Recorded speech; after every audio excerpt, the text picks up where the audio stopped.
Et c'est vendredi et vous êtes de retour avec la bande AJM à l'arrobase, mais aussi avec Maxime Martinique et en simultané vidéo sur www.gtmac.fr.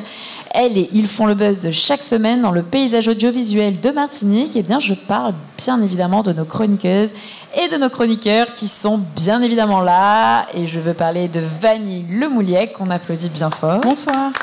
Et qui nous ramène quelqu'un ce soir, et on a hâte de découvrir cette personne. Éléonore Théodos qui sera bientôt de retour parmi nous. Yonan Amrit à mes côtés, mais également bonsoir. Éric Rouget et Nicolas Aron. Bonsoir. Encore présent ce soir avec une personne assez intéressante aussi. Et oui. Et oui, toujours. Et surtout, merci à toute l'équipe qui est drivée par JM à moitié, hein, quand même, à distance. On lui fait un coucou de loin car il n'est pas là ce soir. Il est en déplacement et on a hâte de le retrouver ou pas. Moi, je suis bien là. Ouais, on est bien sans lui. Hein, on est bien. Hein. Moi, je trouve qu'on est bien. Je le remercie aussi de la confiance et c'est vraiment un plaisir de pouvoir animer cette émission.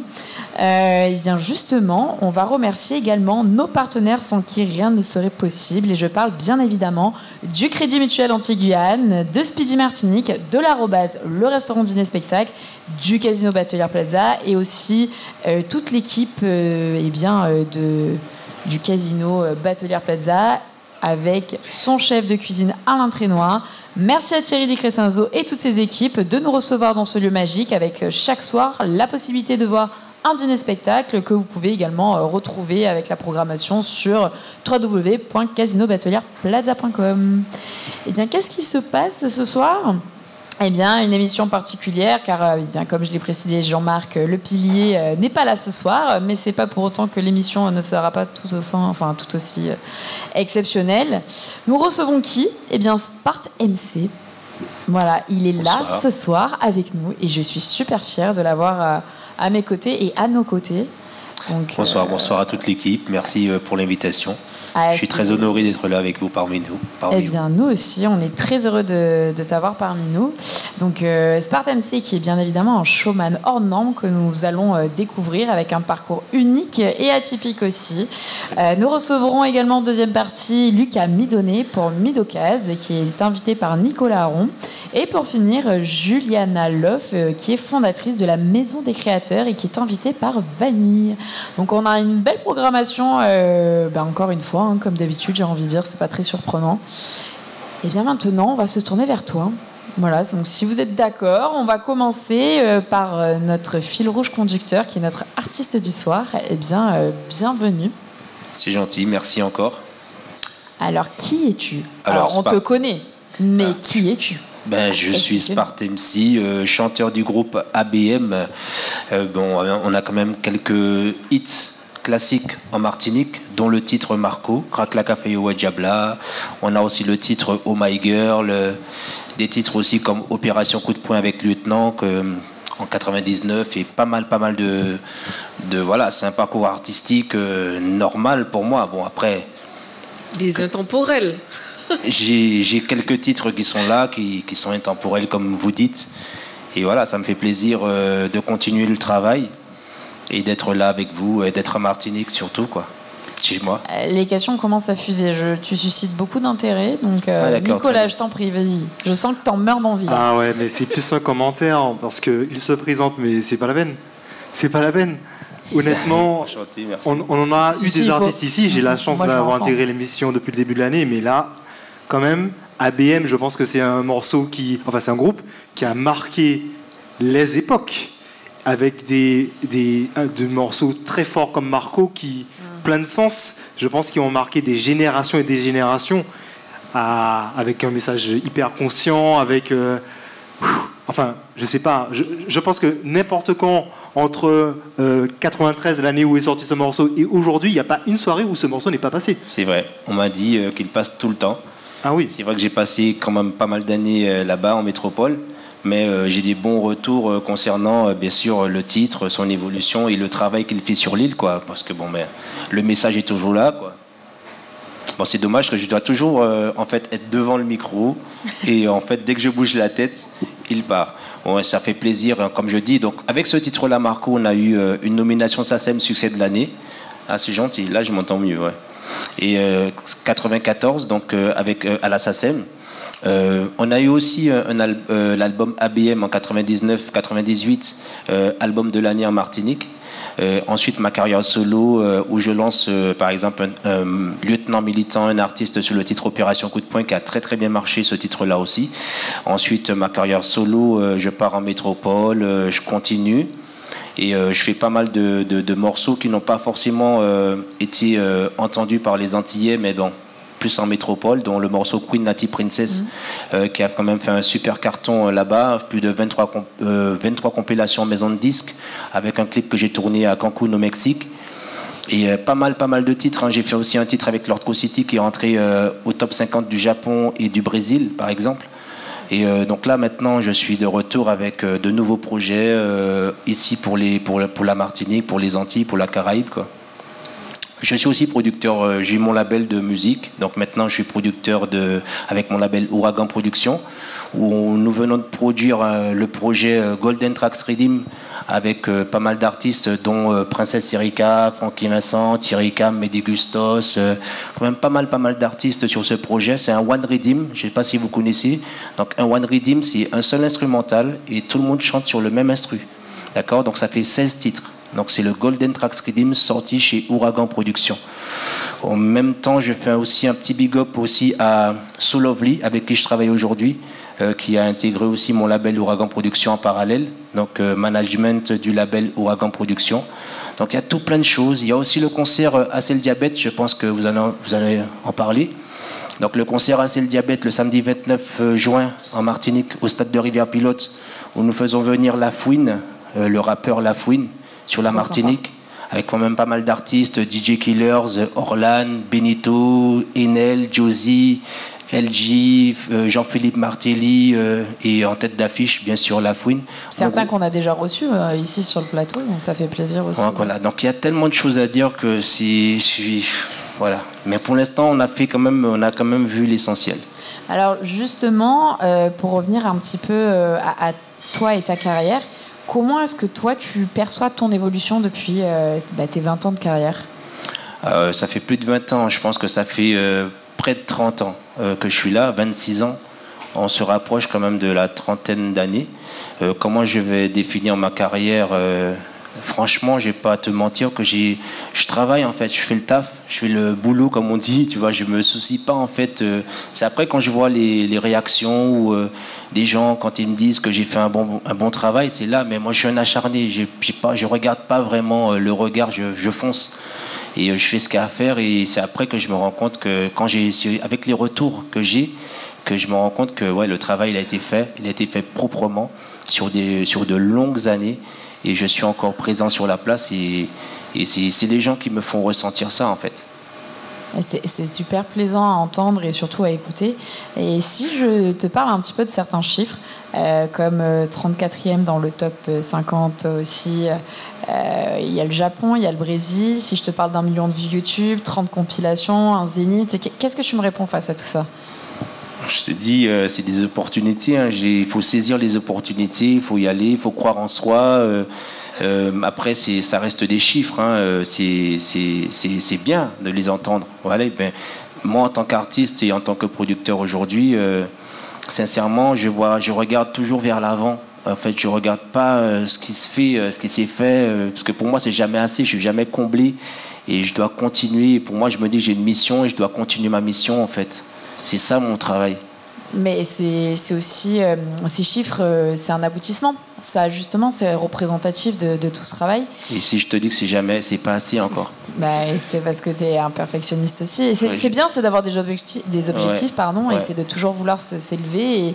Je suis un challenger, c'est ça. J'ai été numéro 1, 14 semaines numéro 1 en Martinique avec Crackla. succès de l'année 94, numéro 1 avec Oh My Girl 9 semaines, numéro 1 avec le titre Tu es la seule. En fait, c'est ça. Moi, je suis un compétiteur et je suis dans la compétition H24. Sincèrement, avec moi-même déjà. Tu gardes de l'humilité quand même, c'est ça qui est bien. Tu es un vrai travailleur en fait. Ouais, je suis là pour ça. Je fais le boulot et je cherche pas en fait à le faire pour plaire ou pour. Non, j'ai une mission, je fais mon travail et ça me fait toujours plaisir de cette reconnaissance quoi. Merci encore. Hein. Mais en fait, ce qui est incroyable, c'est que tes textes sont là depuis déjà pas mal d'années, mais sont encore énormément actuels dans notre société. Et justement, j'aimerais avoir ton regard, toi, d'artiste, avec tes textes conscients et par rapport aux textes d'aujourd'hui où c'est un peu plus léger. Comment tu vois ça, toi? Comment tu vois cette évolution? Après, c'est une demande. Hein, tu sais, il y a différentes générations et moi, je pense que les générations, les gens vont avec leur temps, quoi, tu vois. Donc, aujourd'hui, si la demande, elle est légère, moi, je pense que dans mon temps, on avait besoin d'entendre des choses. Et aujourd'hui, je pense que les gens sont plus dans autre chose, c'est-à-dire dans la légèreté, dans la fête, dans les trucs pas très conscients. Hein. Je pense que même si aujourd'hui, je reviens dans le conscient, mes titres ne vont pas rentrer comme ils sont rentrés en 93 en radio, quoi, par exemple. Je pense que j'aurai pas le même regard. Je pense que même les radios vont peut-être privilégier d'autres titres. Moi, je pense que ce sont les médias qui font déjà ce travail-là, hein, que de passer des choses moins conscientes, parce qu'il y a une demande de la jeunesse. Moi, je suis conscient de ça, hein, puisque je suis confronté à ça H24, hein, je suis producteur. Donc, je sais quelle est la demande aujourd'hui dans les médias. Après, vous avez certains médias qui privilégient les textes, etc. C'est des radios, peut-être, pas des radios, des médias qui sont peut-être un peu la tranche d'âge. Et on dépasse déjà, par exemple, à 35-40 ans, où là, peut-être que oui, ça va leur parler, un texte conscient. Mais tout ce qui est texte, jeunesse, radio plus jeune, ils vont vouloir privilégier les textes plus légers, quoi.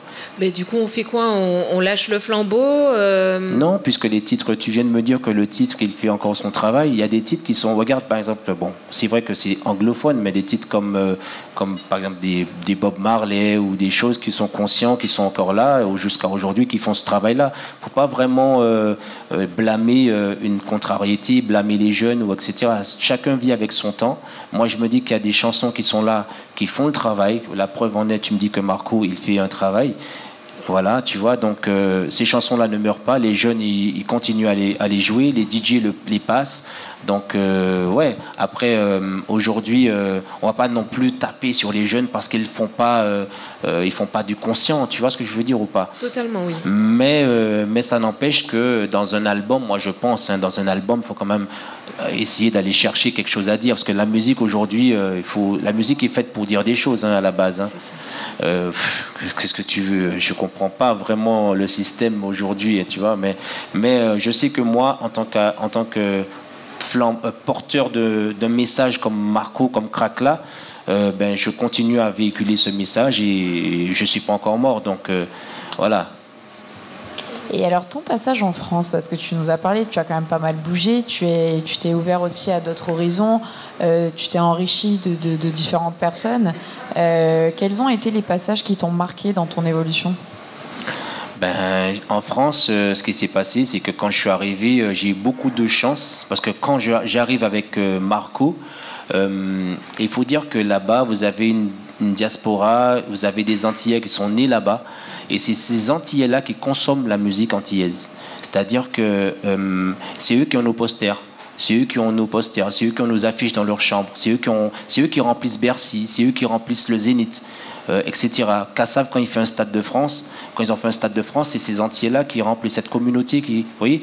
Donc en gros, c'est ce que quand je suis arrivé là-bas, c'est ce que j'ai remarqué, c'est qu'il y a une solidarité, parce que les gens sont avides, les gens ont besoin de chaleur, de ce qui vient de chez nous, et c'est cette puissance économique, c'est cette économie, hein. Il y a une économie antillaise à Paris, hein, qui est vraiment là, qui existe, hein. Et il y a des restaurants, il y a Excuse-moi, la question, tu me disais, s'il te plaît? Je me suis évadé là. Non, mais on aime ça, hein, mais non, en fait, c'était surtout quel passage en France t'avait marqué J'ai fait l'avant-première de Don Omar, par exemple, ça m'a marqué au Zénith. Quand j'ai fait le titre Queen Nati Princess, ça m'a permis de faire l'avant-première de Don Omar. J'ai fait quand même pas mal de pays aussi, hein. J'ai voyagé énormément.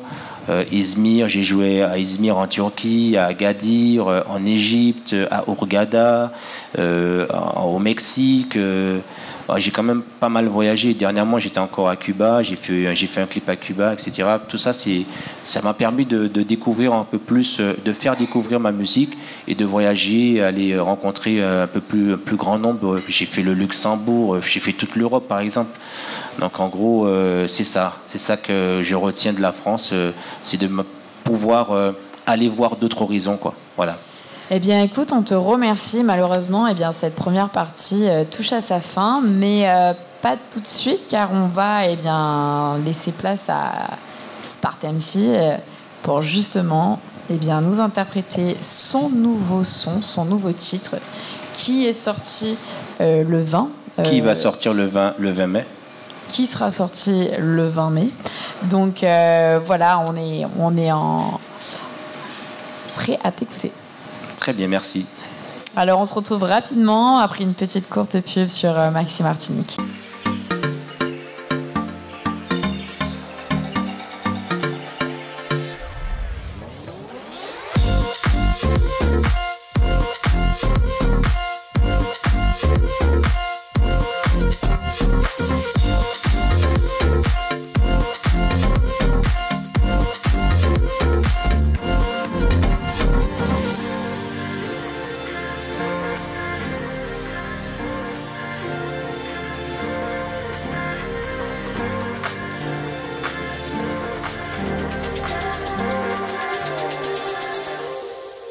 Et vous êtes de retour avec la bande AJM sur Maxi Martinique et en direct du Casino Batelière Plaza. On retrouve JM et toute sa bande, enfin j'aime pas trop ce soir, mais de loin, pour le grand talk show automoto des Antilles. Merci d'applaudir toute notre équipe, s'il vous plaît, parce qu'elle est toujours là et toujours aussi professionnelle et présente, et on apprécie. Donc merci de tous applaudir bien fort. Mais surtout, merci à nos partenaires, Crédit Mutuel Antilles-Guyane, Speedy Martinique et ses 6 centres de réparation, et merci à gtmag.fr. Qu'est-ce qui se passe? On reçoit avec Nicolas Aron, Lucas Midonnet de chez Midocase. Eh oui. Je t'en prie, Nicolas, présente-nous ton invité. Alors, on va être très efficace. On peut dire qu'il a coché la bonne case en lançant Midocase Auto. Oui, on essaie de travailler ses chroniques à chaque fois. Je pense que Nicolas, il m'impressionnera toujours parce que c'est vraiment le bon élève de l'équipe. Et on apprend des choses. C'est important, il faut capter l'auditeur. Mais là, c'est nous que tu captes. Hein. Franchement, on est bravo. Donc, voilà une dizaine d'années que Lucas Midonnet a lancé sa structure spécialisée dans la vente de voitures neuves et d'occasion. Lucas Midonnet est mandataire auto spécialiste des marques allemandes. Et oui, on peut acheter des véhicules neufs sans passer par un concessionnaire auto. Et tout le monde ne le sait pas forcément. Alors, dis-nous, Lucas, qu'est-ce que mandataire auto, en fait? Bonsoir à tous. Alors, un mandataire automobile, c'est quelqu'un à qui on fait appel pour pouvoir faire importer son véhicule. Donc, moi, je me suis spécialisé dans l'importation en provenance d'Allemagne. Maintenant, on peut importer son véhicule de la France, de l'Espagne. Et pourquoi moi j'ai choisi l'Allemagne? Parce que j'ai un partenaire avec qui je travaille depuis plus de 10 ans, justement, qui nous donne une certaine garantie, puisque effectivement, importer son véhicule, ça nécessite une certaine confiance de la part de l'acheteur, puisque effectivement, il ne voit pas son véhicule comme il aurait pu le faire en allant tout simplement chez le concessionnaire. Donc du coup, moi la garantie que j'ai avec ce partenaire qui est sur l'Allemagne, c'est qu'il peut donc il peut, mais en tout cas, il fait les vérifications nécessaires sur les véhicules d'occasion, donc contrôle technique, vérification, les essais du véhicule. Et sur les véhicules neufs aussi, il me donne aussi les garanties, puisque en effet, on peut conserver les garanties constructeurs une fois le véhicule importé en Martinique. Alors, justement, on peut conserver la garantie. Alors moi, j'aimerais savoir comment se passe ta relation avec les concessionnaires automobiles de la place. En Martinique. Oui, en Martinique. Alors, écoutez, en réalité, moi, je ne trouve pas qu'il y ait une concurrence qui s'installe entre nous. On est sur le même marché automobile, certes, mais sur deux styles différents. D'ailleurs, totalement différents, parce que le concessionnaire sur place, lui, il importe ses véhicules et il ne donne pas spécialement le choix au client en termes de couleur. En fait, il va vendre ce qu'il y a sur place. Moi, aujourd'hui, je suis là pour proposer à mes clients une personnalisation de son véhicule à sa guise. C'est-à-dire qu'au final, si vous allez, je ne sais pas, chez AutoGM et vous voyez une Seat ATK rouge, vous ne voulez pas du rouge, il lui reste que du rouge. Moi, je peux te proposer du bleu, du noir, personnalisé avec un toit ouvrant. Voilà, c'est là aujourd'hui où le client a cette diversité de choix de véhicules en passant par un mandataire. Alors justement, j'ai cru comprendre qu'il y avait une notion de négociation qui était aussi importante dans ton métier. Donc, comment dire ? En quoi consiste cette négociation? Est-ce que ça va jusqu'à la négociation du prix, des options sur le véhicule? Est-ce que tu as toujours le choix? Comment ça se passe? Alors, en termes de négociation, au niveau du prix, depuis le post-Covid, on va dire, on a très peu de marge de manœuvre sur les prix. Il y a eu d'ailleurs une flambée des prix sur le marché automobile, mais pas que sur l'Allemagne, hein, on le voit aussi en Martinique. Ensuite, ce qui concerne les négociations, il n'y a pas de grande nécessité à négocier, puisque en fait, les prix sont déjà beaucoup plus intéressants sur l'Allemagne que lorsqu'on les trouve en Martinique. Donc après, le vrai travail à faire, c'est pouvoir calculer les frais de transport, inclure la carte grise, parce que nous, on propose des services clés en main, donc incluant l'arrivée du véhicule avec la carte grise, et on offre la teinture des vitres, et on offre au client aussi un service clé en main qui lui permet de rester les bras croisés en fait, et de recevoir son véhicule sous des délais d'un mois et 2 semaines. Ok, j'aimerais savoir, donc je passe par mes 2 cases, j'achète mon véhicule, tout se passe bien, et j'ai besoin de faire mes entretiens. Donc comment va se passer le relais avec la concession qui représente la marque ici sur place? Alors c'est vrai que ce sujet-là a été vraiment compliqué il y a une dizaine d'années, parce qu'au final, les concessionnaires n'étaient pas trop d'accord avec les véhicules qui étaient importés, puisque eux-mêmes ils n'avaient pas de visibilité dessus. Donc c'est vrai que ça posait problème. Maintenant, vu comment le marché a changé, on n'a vraiment plus du tout ce problème. En réalité, ils sont plutôt enclins à prendre le véhicule, parce que maintenant les concessionnaires en Martinique, c'est plutôt sur ce type de services après-vente qu'ils font vraiment des sous en fait. Parce que aujourd'hui, dire non à un client qui te ramène 700 € sur une révision, ça n'a pas de sens. Maintenant, c'est vrai que c'est plus facile pour nous d'importer des véhicules assez récents, donc qui ont toujours la garantie constructeur, qui aujourd'hui, du coup, permet aussi aux concessionnaires d'avoir une marge de manœuvre sur le marché allemand. Ça veut dire, en gros, s'il y avait un défaut de fabrique, on dirait ça comme ça, puisque après 2 ans qu'un véhicule ait des problèmes, c'est pas normal. Donc aujourd'hui, le concessionnaire et le client a cette possibilité en tout cas, d'avoir une intervention gratuite sur son véhicule, parce que la garantie est conservée. Ce sont des garanties européennes. Donc, du coup, que le véhicule a été acheté en Espagne, en France ou ailleurs, elles peuvent être conservées chez tous les revendeurs agréés. Tu arrives sur l'émission avec beaucoup d'humilité, mais j'ai entendu dire que tu étais quand même le plus gros importateur de véhicules d'occasion de la Martinique. Il faut signaler. Alors, c'est vrai qu'on a eu une grosse explosion ces 3 dernières années.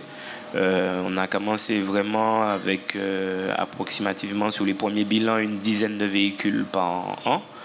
Et là, on est sur une moyenne entre 50 à 60 véhicules par an à importer. Donc oui, c'est quand même pas mal, oui. Tu es relativement jeune, on m'a dit 23 ans. Peut-être un petit peu plus, allez, on va pas tout dévoiler. Mais alors, pourquoi tu as choisi de te lancer dans l'automobile? Alors, j'étais tout un secteur totalement différent, puisque j'étais dans la grande distribution. Et en réalité, l'idée de Midocase, elle est venue de mon frère, avec qui d'ailleurs de base la société, il est aussi sur les statuts de la société. Mais ce monsieur en question est un aventurier. Donc il vit au Nicaragua. Donc maintenant je suis depuis plus de 6 ans, 7 ans seul sous la société à gérer tout. Yoba. Alors, juste savoir, est-ce que vous faites toutes les marques de véhicules ou il y a des marques phares que vous mettez en avant? Comment ça se passe? Alors, effectivement, tout à l'heure, il a dit qu'on est spécialisé sur les véhicules allemands. Ce n'est pas totalement vrai.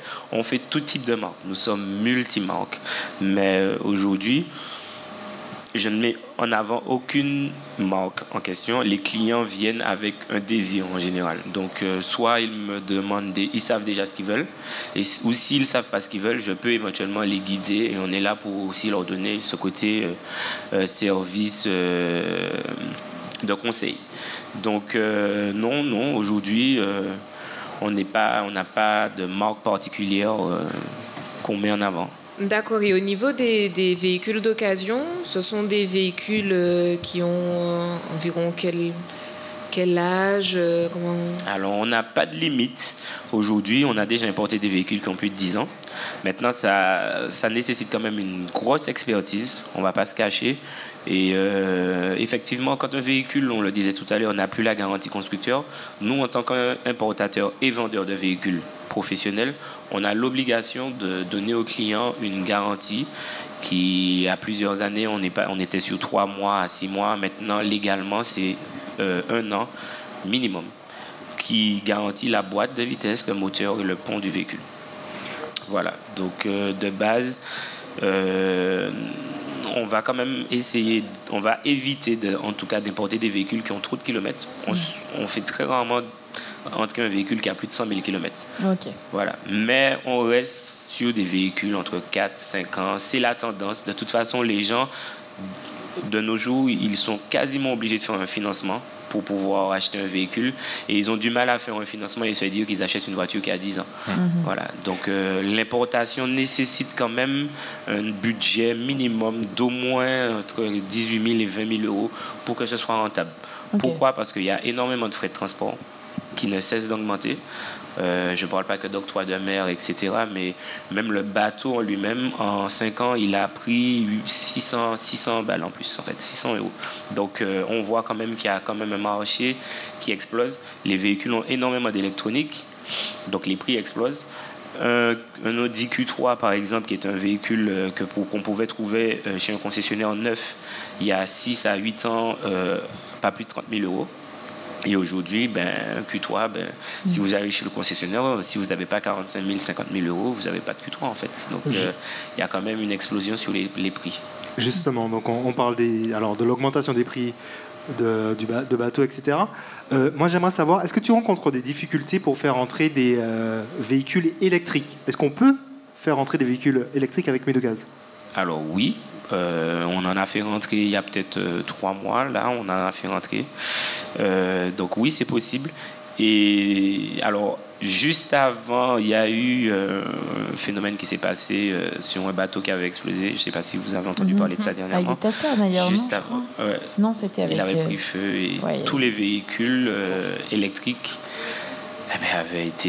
ont pris feu. Donc du coup, effectivement, depuis ce phénomène, on a, alors je dirais pas une difficulté, mais on a été obligé de changer notre stratégie parce que nous, on utilise des bateaux de transport de véhicules qui sont spécialisés que pour les transports de véhicules.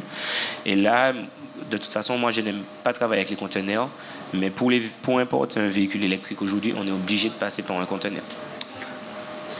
Alors justement, on va rebondir sur partie automobile et je vais vous poser une question.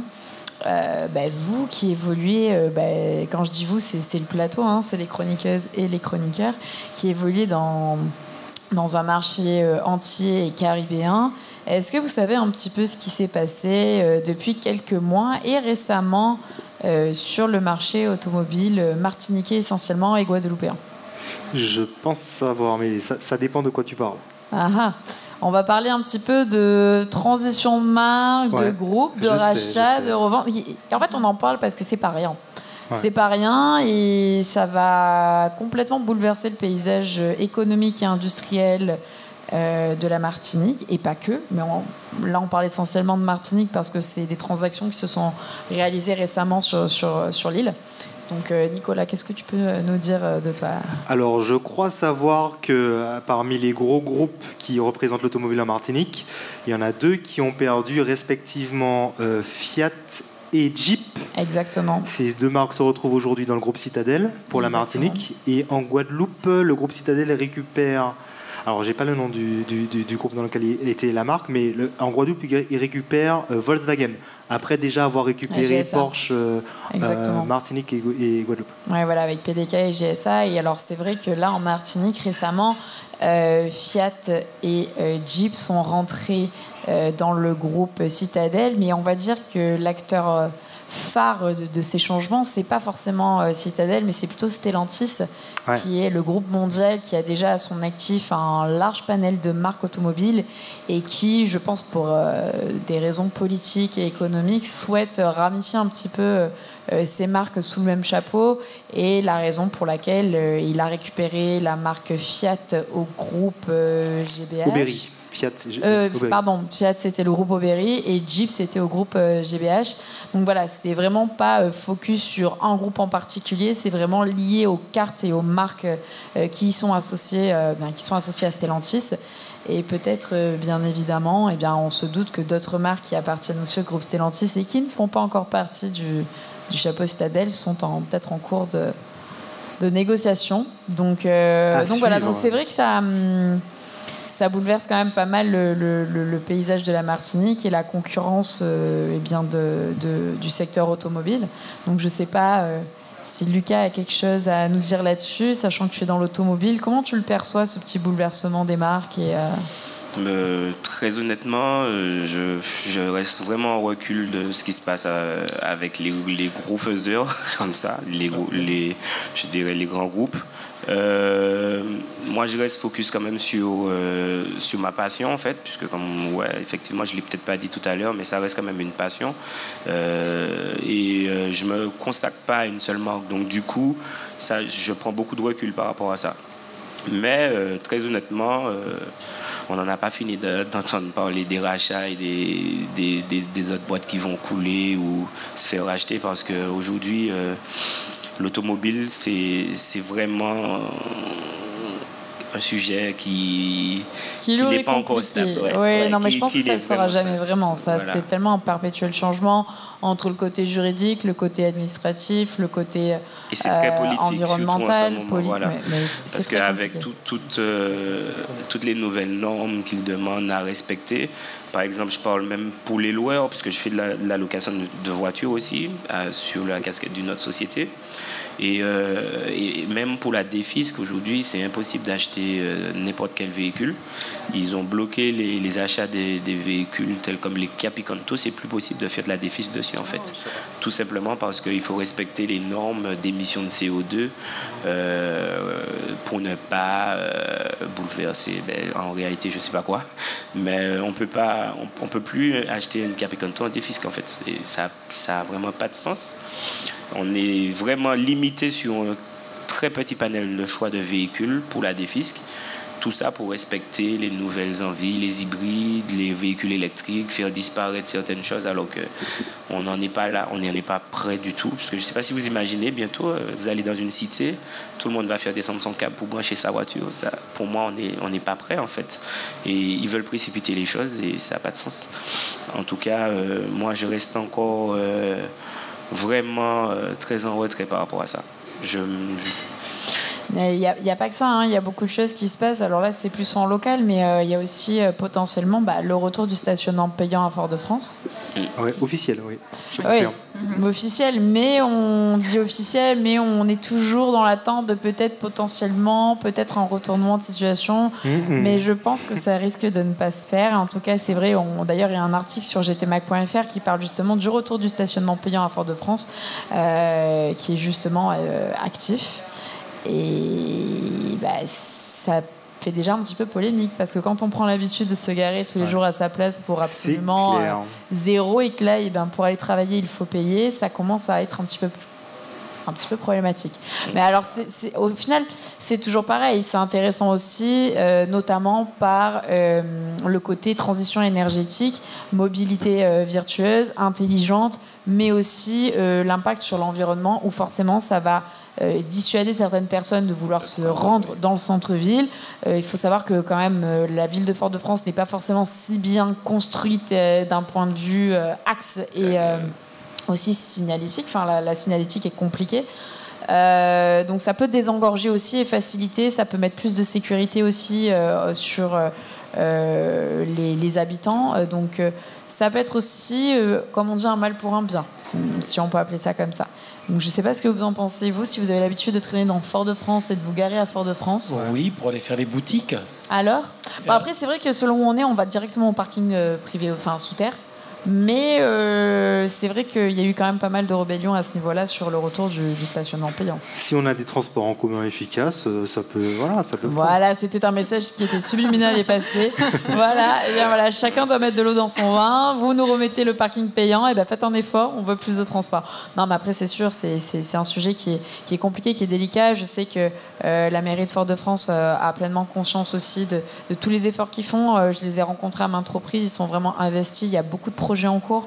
On peut le voir aussi, on communique beaucoup sur gtmag.fr avec les projets de la mairie de Fort-de-France, que ce soit sur l'investissement dans le solaire, les panneaux photovoltaïques, les projets en cours pour justement démocratiser et rendre accessible à tous la mobilité virtueuse, comme le projet à vélo dans certaines communes. Donc c'est vraiment intéressant. Donc je vous invite vraiment à aller voir sur gtmag.fr toute notre communication et toutes les recherches et les nouveautés qui se passent dans les Antilles et la Caraïbe.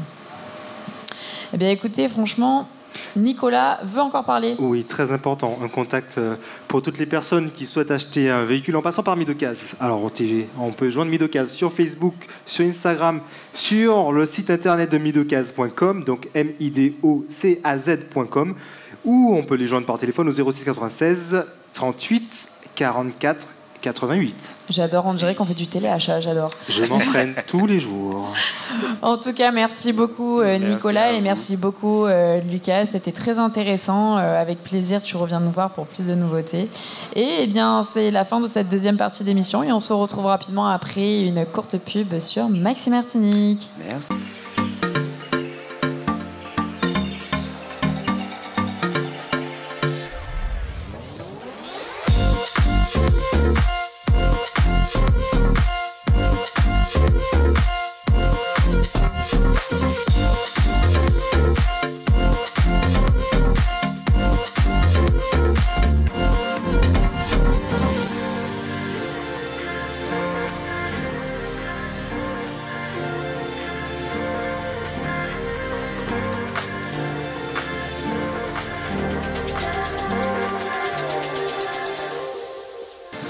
Et vous êtes de retour avec la bande AJM sur Maxi Martinique et en direct du Casino Batelière Plaza. On retrouve, pas JM ce soir. On retrouve néanmoins toute sa bande dans le grand talk show Automoto des Antilles. Et merci d'applaudir. Ça y est, en fait, ça y est, j'ai passé le cap, ça y est, je suis fatiguée là. Il faut que Jean-Marc revienne. Je crois que ça y est, c'est fini. On applaudit bien fort nos chroniqueuses et nos chroniqueurs. J'applaudis bien évidemment Éléonore Théodose qui nous rejoindra bientôt. Vanille Lemoliec, Yonan Amrit, Éric Roger et Nicolas Aron. Toujours là. Toujours là, et bien évidemment, on embrasse JM qui garde un œil sur nous à distance. Et merci à nos partenaires Crédit Mutuel Antilles-Guyane, Speedy Martinique et merci à gtmag.fr. Et bien maintenant, c'est au tour de Vanille de nous présenter son invitée, une invitée qui a beaucoup de choses à à nous raconter, à nous partager, et on a hâte de découvrir, car il s'agit de Juliana Loff, qui est, qui es-tu? Parce qu'on sait que tu as créé quelque chose, un concept très intéressant qui est la Maison des créateurs. Tu es une créatrice de vêtements avec des marques diverses et variées, mais des marques que tu as créées également. Désormais, cette jeune créatrice passe à l'étape supérieure en transformant sa maison familiale en lieu d'accueil. Et je laisse Vanille nous présenter cette personne. Bonsoir Juliana, c'est un plaisir de te recevoir ce soir. Bonsoir. Et donc, en effet, pour faire une petite présentation, même si Andrea a commencé, donc Juliana incarne l'esprit entrepreneurial et créatif de la Martinique. On va le voir, hein, on va en discuter après. Hein. Donc, elle est créatrice de 3 marques, dont la marque Papillon qui a maintenant 10 ans. Juliana a fondé en 2023 la Maison des Créateurs. C'est tout récent et du coup plein d'actualités à venir.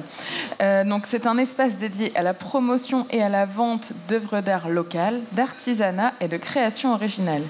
Cette initiative, elle va bien au-delà d'une simple boutique. C'est un hub dynamique qui célèbre la richesse culturelle et artistique de la Martinique.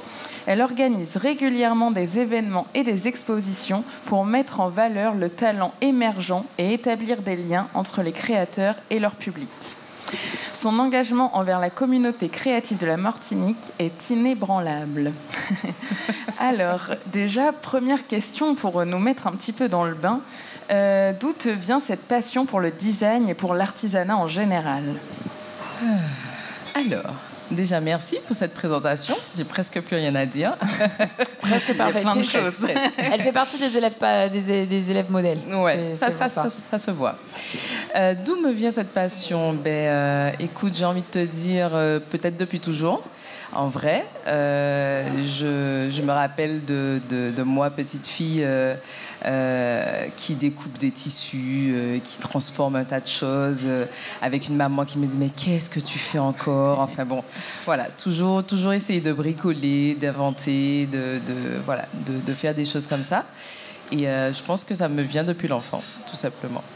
Ok. Et qu'est-ce qui t'a donné l'envie de valoriser le patrimoine de l'art dans la Caraïbe? Alors, je sais que tes racines, sûrement, tes multi-racines, j'ai envie de dire, t'ont guidé. Mais pourquoi? Qu'est-ce qui t'a vraiment guidé dans cette mise en valeur de l'artisanat et de l'art? Alors, il faut savoir, comme tu l'as dit, effectivement, que je suis artisane. J'ai moi-même plusieurs marques à mon effectif. Et donc, du coup, je me suis rendu compte post-Covid qu'en Martinique, on avait ce besoin profond de changer les choses. La génération, je pense, d'aujourd'hui a besoin de changer les choses. Et du coup, dont je fais partie, bien sûr.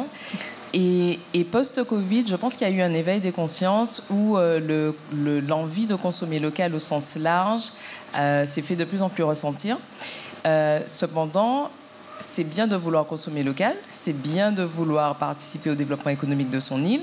Pour autant, il faut trouver ces acteurs-là, il faut savoir où ils sont. Et donc, du coup, moi, je fais partie des rares artisanes aujourd'hui qui s'est installée, qui a investi dans une boutique, qui a pris des salariés, etc., qui avait une vision assez large de son business. Mais ce n'est pas le cas de tout le monde. Et c'est vrai qu'il y a beaucoup de freins, en fait, à pouvoir s'installer. Et aujourd'hui, c'est de plus en plus rare. Donc, l'idée a mûri. J'ai beaucoup discuté avec mes collègues, j'ai envie de dire, d'autres secteurs, avec les clients également. Et le constat était que oui, j'ai envie de consommer local, mais une fois qu'on a passé les centres commerciaux, les foires, etc., c'est très difficile, en fait, de retrouver ces artisans. Et donc, on n'a pas vraiment on n'avait pas, en tout cas jusqu'alors, de véritables lieux référence de l'artisanat et de l'artistique en Martinique. Donc, l'idée a germé comme ça. Et puis, l'opportunité s'est créée l'année dernière en octobre. Enfin, un petit peu avant, mais l'ouverture a été en octobre, bien sûr. Et donc, j'ai ouvert cet établissement qui, pour moi, a vraiment cet objectif-là de valorisation de l'artisanat, de l'art dans tous ses états, dans tous les domaines. Vraiment, cette espèce de lieu référence et pour les locaux et pour les touristes qui chercheraient justement des choses à ramener pour la famille, etc., quand ils rentrent en Hexagone ou ailleurs. Et dans ce lieu-là, ils trouveront un peu de tout. Si j'ai répondu à ta question. Complètement. Et avant de parler un petit peu plus en profondeur du concept vraiment de la Maison des Créateurs, qui est assez complet, vous allez le voir, est-ce que tu peux nous dire un petit mot personnel? Andrea a dit qu'en effet, c'était donc une maison familiale.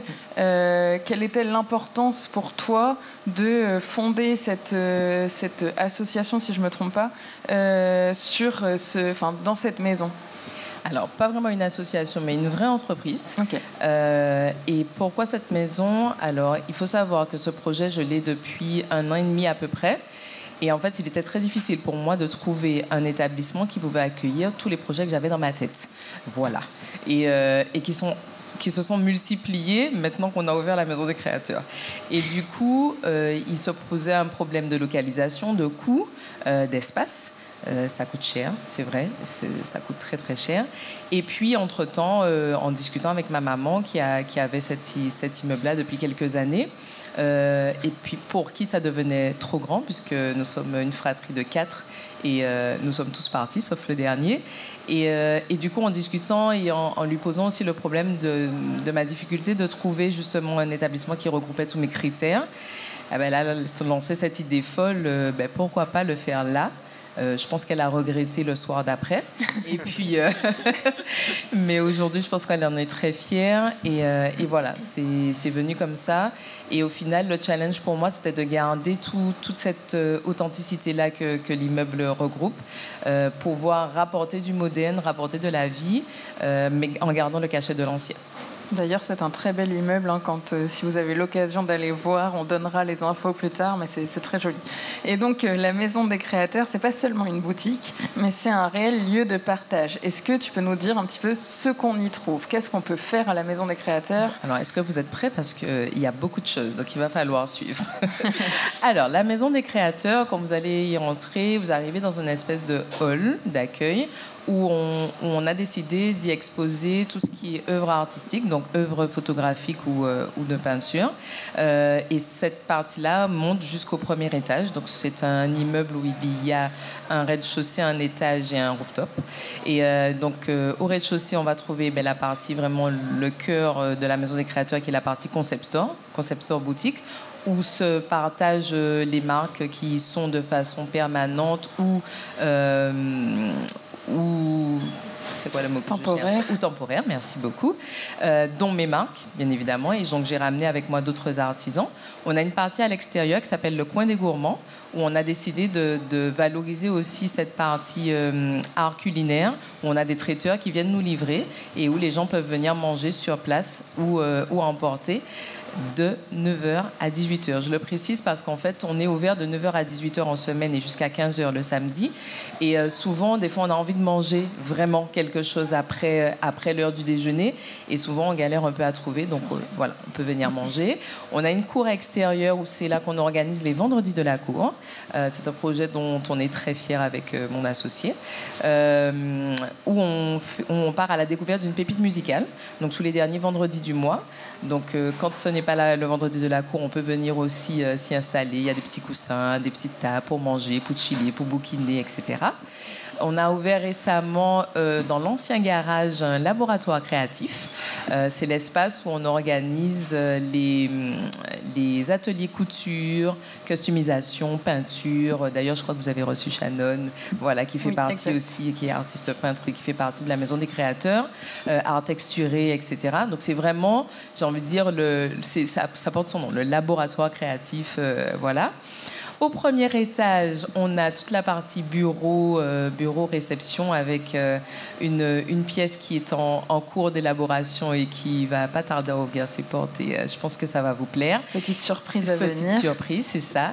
Et puis le rooftop qui n'est pas encore terminé, mais qui suscite déjà beaucoup de d'envie, d'admiration, voilà, parce qu'on a une vue vraiment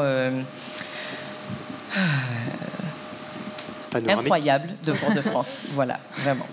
Reste-t-il une place pour ta maman dans tout ça, dans cette maison? Oui, maman est toujours là, heureusement, parce que je l'appelle la gardienne de l'immeuble. Du coup, elle a migré au -1. Et donc voilà, donc elle reste là.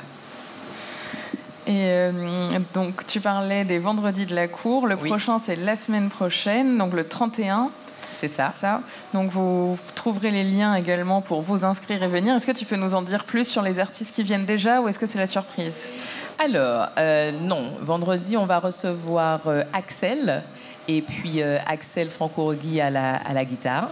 Et en fait, chaque mois, on essaie de proposer des artistes émergents. Donc, vous n'allez pas trouver des artistes qui sont déjà connus, puisque l'idée, c'est de faire connaître, justement, et qu'on déniche un peu sur les réseaux, ou c'est arrivé aussi qu'on ait déniché certains artistes au Vendredi de la Cour même, donc qui étaient venus pour y assister. Et en entendant chanter, je les ai chopés pour le vendredi d'après. Donc voilà, le Vendredi de la Cour, c'est vraiment des pépites émergentes.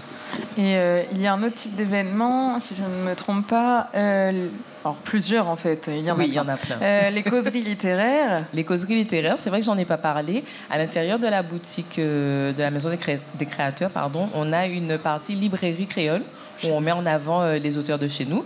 Et donc dans cette optique-là, on a décidé de créer des causeries littéraires et d'inviter une fois par mois un ou deux de nos auteurs pour pouvoir parler de leurs livres, de leur expérience, de ce pourquoi ils sont arrivés là. Et ça fonctionne plutôt bien. C'est bien parce qu'en fait, on commence à parler du livre, puis on parle sur des débats un peu culturels, un peu d'actualité. Et au final, on n'a pas envie de s'arrêter. Et alors, j'ai une petite question. Alors, tout ça, on a compris, ça se passait entre créateurs, énormément. Mais comment est-ce que vous en faites la promotion auprès du grand public et quel coût est engendré? Comment est-ce que c'est comment ça se passe? Quel est le coût pour pouvoir bénéficier de ces prestations, de cette librairie, etc.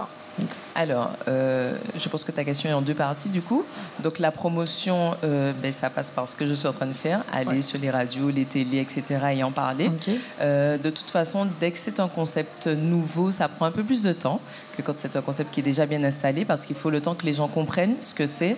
Souvent, les gens pensent que c'est une maison d'art où ils ne peuvent pas rentrer, où c'est pas ouvert tous les jours, etc. C'est être clair sur le message qui est renvoyé, exactement. En fait. Mais en fait, c'est rabâcher, reprendre, réexpliquer ce que c'est, pourquoi on le fait, l'objectif, etc. Donc, on a des réseaux sociaux.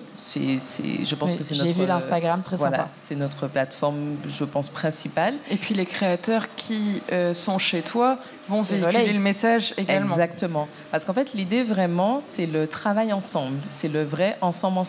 C'est-à-dire, en fait, que je me suis rendu compte dans mon travail que être seul dans son coin, c'est bien, mais travailler en communauté, travailler avec d'autres, c'est beaucoup plus enrichissant.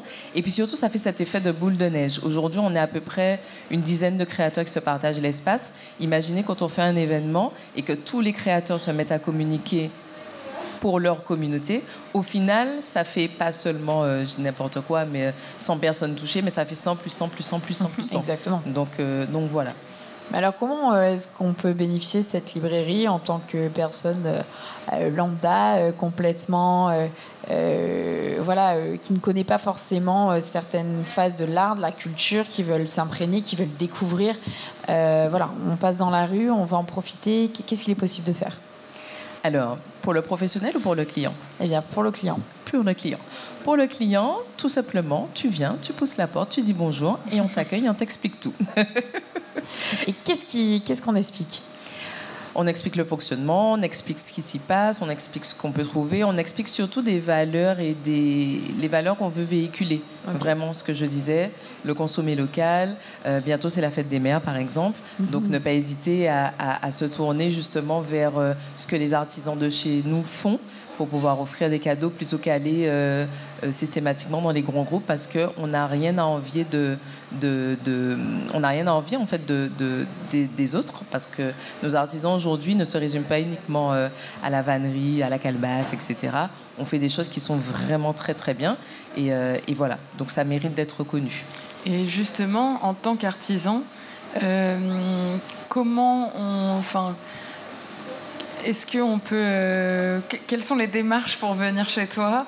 Est-ce qu'on expose forcément? Est-ce qu'on peut aussi juste venir louer le labo créatif en particulier ou autre, mais pour faire un atelier? Quelle est un peu la démarche Alors, il y a plusieurs choses. Il est vrai qu'on fait une sélection pour l'entrée pour plusieurs raisons. On est une boutique avec du passage où les gens viennent acheter.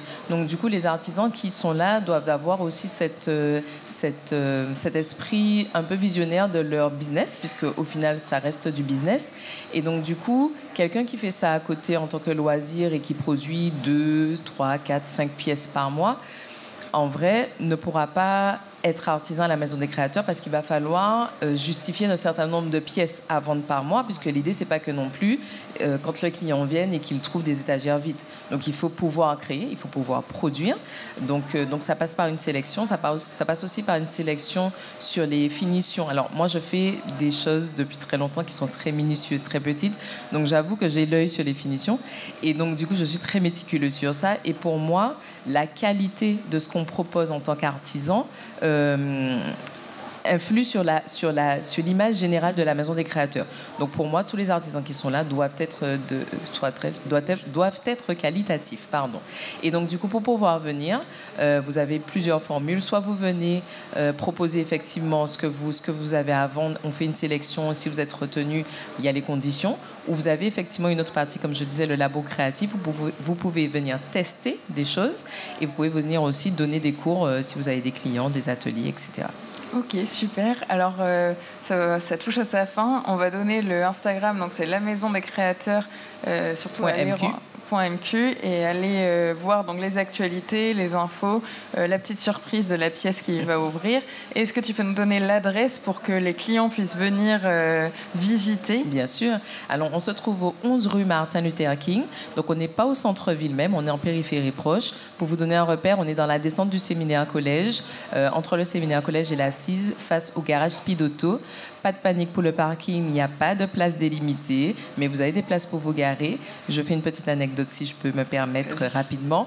Quand vous allez au carnaval, vous trouvez une place, donc vous allez trouver une place pour venir nous voir. Voilà.